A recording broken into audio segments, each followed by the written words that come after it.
Well, good morning. Sorry you missed breakfast. It was the same as always. And we're all packed up now. All ready to go, just as soon as I tell you where we're going. So, yesterday we came from Sergeant Brook down to Route 26. Little road walk up Puzzle Mountain, you remember all that. And then down to Stewart Campsite. So today we're going to go down this long, suspiciously almost straight section of trail and pass. The map shows 4 campsites in total, but I'm pretty sure one is closed, Knoll.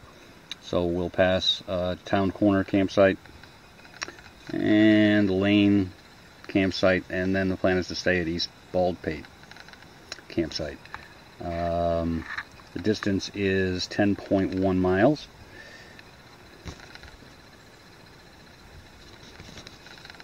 And there's no we have to go up over Long Mountain, but there's no real climbs like yesterday. So that's the itinerary. I just got a message on the Delorme InReach from my wife, informing me that I should expect thunderstorms after 2 p.m. So all the more reason to kind of hurry along here. It'd be nice to get set up before it rains. So I got up at about 5:45, and it is now about 7:30. So an hour and 45 minutes. Yeah, I guess about average. Off we go.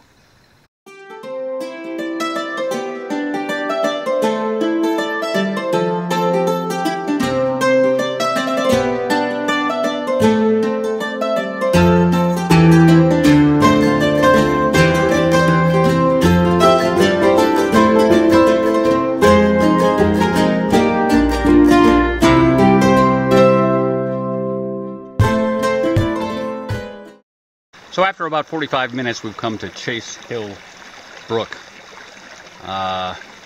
which I'm guessing doesn't run dry, and would be a lovely place for a campsite. I don't know what they're thinking.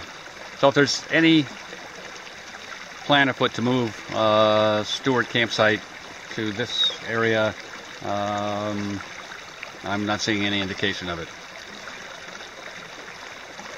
But it's a real nice brook, and it doesn't look like it'll be too hard to cross. So I'm just a few feet past the brook, and looking around, I'd say that there probably are opportunities to stealth camp here. I passed a sign intended for people going the other way, basically saying entering the Stewart Family Preserve. Which I assume means that I was leaving the Stewart Family Preserve, so I don't think we're on that property anymore. Not really sure, though. Just like I'm not really sure you could find a stealth site here. But, well, you pay your money and you take your chances.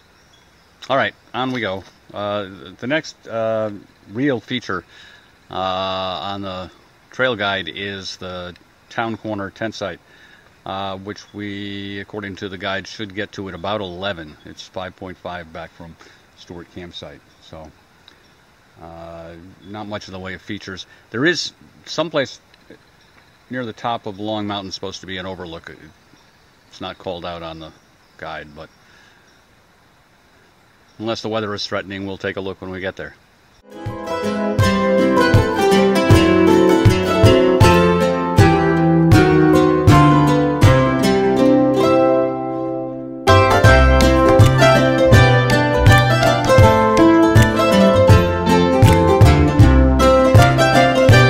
So it's about 9:15, and we're in a little high spot on a, I'm guessing a logging cut,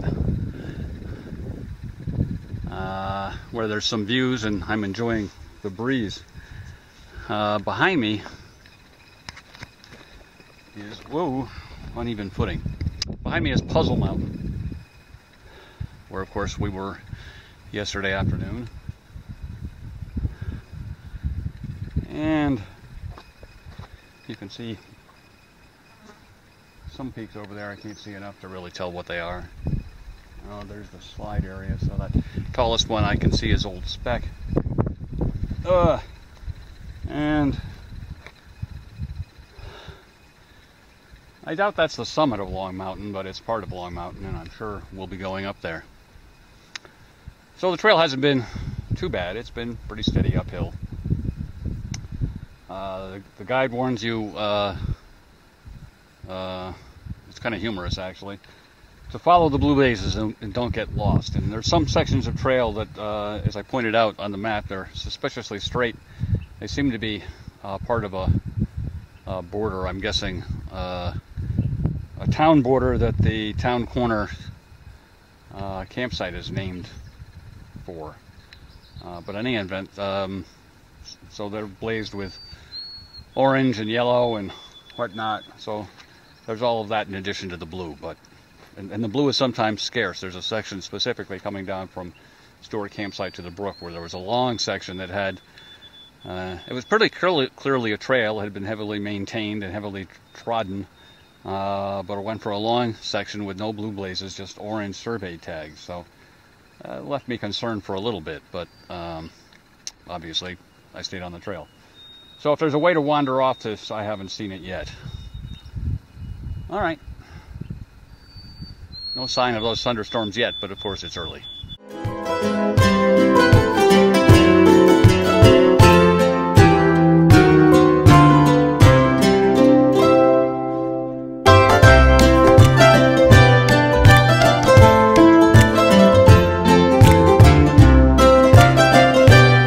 Well, it appears that once again we passed a mountain summit without realizing it, or at least we came as close as we were going to get to the summit of Long Mountain just a short ways back. Actually, I took a still that was, I guess, right at the apex, more or less.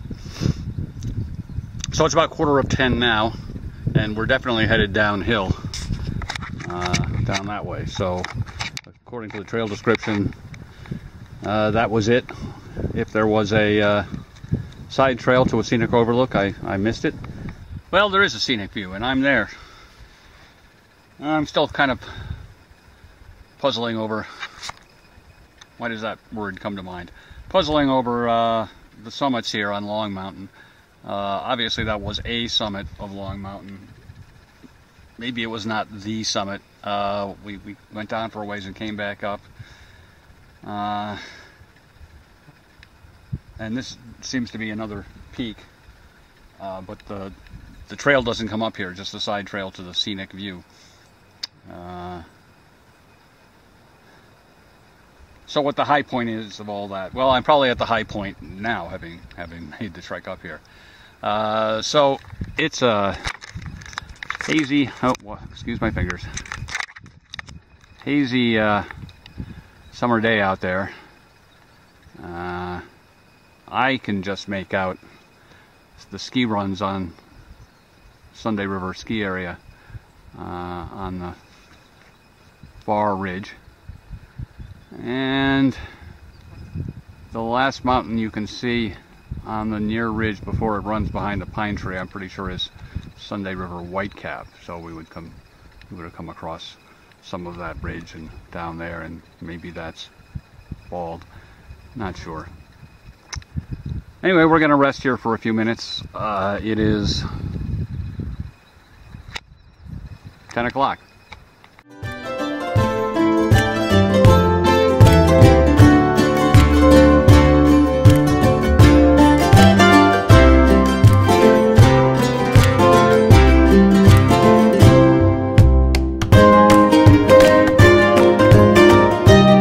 So I have arrived at Tri-Corner Campsite. I'm going to read to you a selection from the guidebook. Trail ascends steeply at times via long switchbacks to a high point near the summit of Long Mountain, which is where we were one way or another. Then drops down steeply, turns left, and soon comes to the spur for the town corner campsite. Well, that makes it sound like it's not very far, but it's 45 minutes down a trail that's pretty eroded in a lot of places. And so my ankles are feeling that. So I wouldn't call that soon. There are, on the Grafton Loop Trail, there are some sections of trail that are pretty obviously new. And there are some sections of trail that are pretty obviously old, and a lot of that was one of those. It was put up before people understood erosion, I think. So anyway, there's a couple of informal tent sites here. Nothing I would call a pad. There's no bear box. There is a privy. The water is trickling. Could probably get water out of it, but I'm not going to bother. The sign says, well, if this is dry, go downstream, which is always worth trying. There's not a lot of obvious hammock hanging sites here.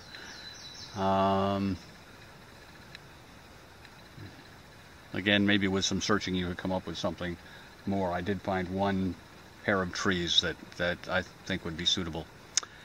So this is a sign at the end of the spur trail to town corner campsite. Interestingly, the only thing that it points to in our direction is Knoll campsite, which is no longer there, according to my information anyway. Beyond that is Lane campsite, about another mile and a half after that, and then our campsite, Bald Pate something or other campsite. So on we go, and somewhere we start to hit a major stream, Wright Brook or something like that.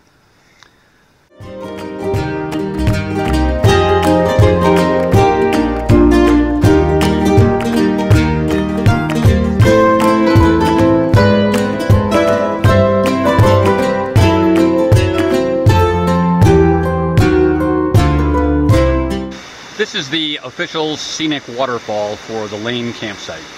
I mean, there's a sign for it and everything, so you know it's official. And it's very nice. It's also quite a long walk down from the rest of the campsite. So if you're just popping into the campsite for a quick rest, you're probably, it's probably not worth it to make the trip. It's a long way. But I did come here, and I'm going to filter some water. It's only 1.8 miles once I get back up to the campsite to our destination for the day, but we're out of water, and I don't want to walk 2 miles dry, and who knows what the water situation will be like when we get there. Hopefully it's as nice as this. I don't recall if I mentioned down below at the waterfall that there is a privy here. There are no tent platforms. There are plenty of good tent sites. And in a couple of minutes I did manage to find a couple of places that would be okay for hammocks, which makes it one of the better hammock camping locations on this trip. So we arrived here at about 20 after 12, and it's now 5 after 1. So we managed to spend 45 minutes looking around the site, going all the way down to the waterfall, getting water, and coming back up. So it's 1.8 miles, an hour and 15 minutes book time to East Bald Pate campsite, where we will end our journeys for the day, I hope. So that should put us there about 20 after 2. Let's hope the weather holds off until then. There's nothing on the horizon at the moment, not that I can see the horizon. So there's going to be some ascent, and I'll be doing that slowly because I'm kind of all stiffened up now. It'll probably take me 1.8 miles to get limbered again.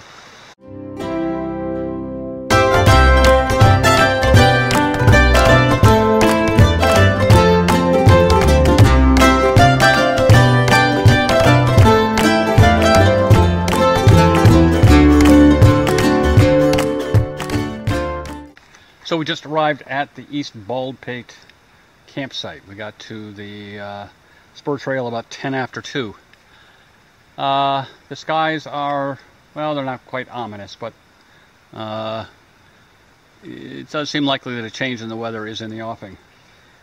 So I looked around some and found some trees that were not so good, and then found a pair that I think are going to be pretty good. There's that pine, or that's probably a spruce. Could be a little bigger, but it's close to 6 inches. And this probably also a spruce. They're both alive. And they're 6 paces apart. We have this nice down log across here, which is already being used, and probably will continue to be used. So I think this will work out fine. We have a bit of water that we got, of course, back at Lane. So we'll probably concentrate on the tarp and hammock first things. Makes sense. Well, I mentioned this morning that I got the message from Kim warning that there would be thunderstorm activity this afternoon. She said 2 o'clock, and it's now 4 o'clock. These things are rarely precise. So, but the sky is getting increasingly ominous. We've had some wind gusts, and I can hear thunder. So I've pretty much picked stuff up and hung my pack from the hammock suspension. So there's nothing lying around loose. Got some stuff in the gear hammock, which is sagging. Some other stuff up under the ridge line drying, but nothing really loose. Now, when we had a gust, it came from that direction. Leaves clearly blue, indicating a direction. So I've tied off the side panel pulls on this side back to a fallen dead tree, and this is the first time I've done that. So of course, in a storm, stuff can switch around directions. And I've tightened up the guy lines. Oh, and I've deployed the doors on this side. So let's batten down the hatches. We'll see what happens. 4:10, and we're just starting to get a few raindrops. Well, it's about 25 after 4 now, and it hasn't, well, it's been variable. But it hasn't really progressed beyond light rain. And it's even lightened up a couple of times. I thought it might have blown over, but yeah, I'm thinking I won't be that lucky. One of the things I've done, it just occurred to me sitting here looking at things, is I'm in porch mode, of course, and it wasn't quite as tight as I would have liked. So what I did was I pulled the handle end of the pole in towards the center, which introduced some slack into that guy line, which I then tightened up, and then I moved the handle back out, which allowed me to, I did that for both poles, of course, and that allowed me to really tighten it up. So now it's like drum tight. Starting to get some dripping off the edge. This site is sloped towards me, so if we get a real deluge, I'm going to get some water running under the tarp here, under the hammock. I guess the rain's going to pick up a little, if you can still hear me.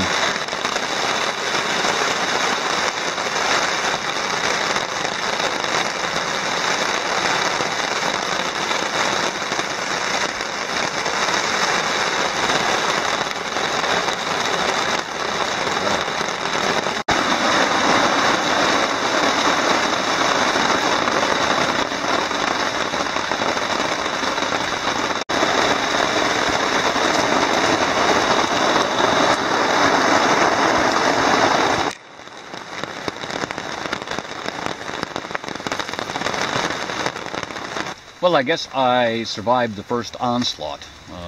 I stayed dry. I don't know, there seemed to be a few damp spots on the hammock. I'm not sure what would have caused that. I don't think I was getting a lot of splashback or anything like that.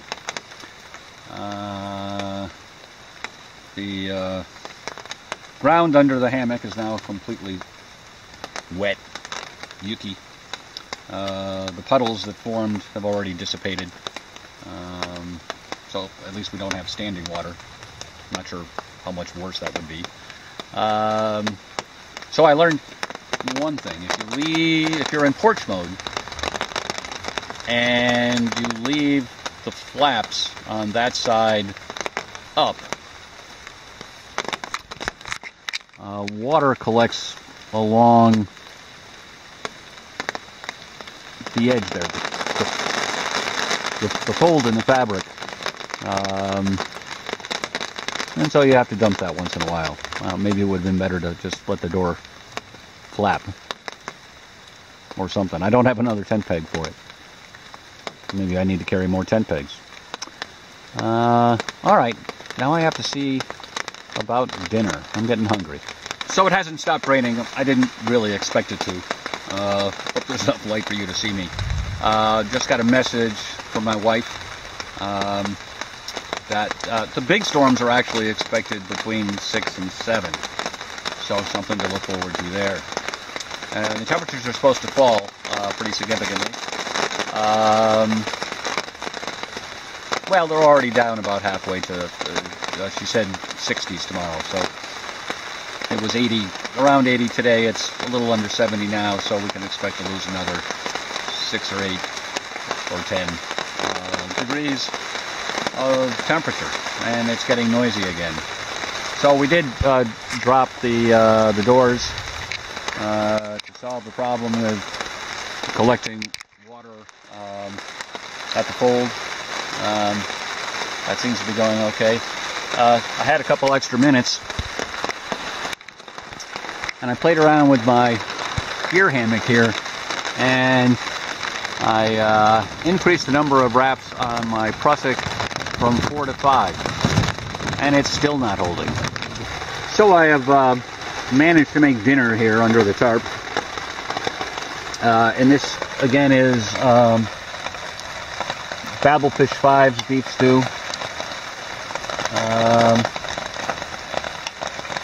which I think I'm actually going to prefer over hawk victuals. I'm kind of a traditionalist in my foods, especially when it's such a traditional food as beef stew, and so we've got peas and carrots and potatoes and onions, whereas Mr. Hawk had no potatoes and no peas, and he had couscous.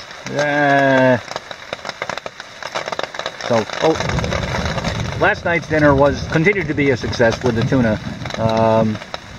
That didn't cause any digestive problems whatsoever, so we'll probably do something with tuna again in the future.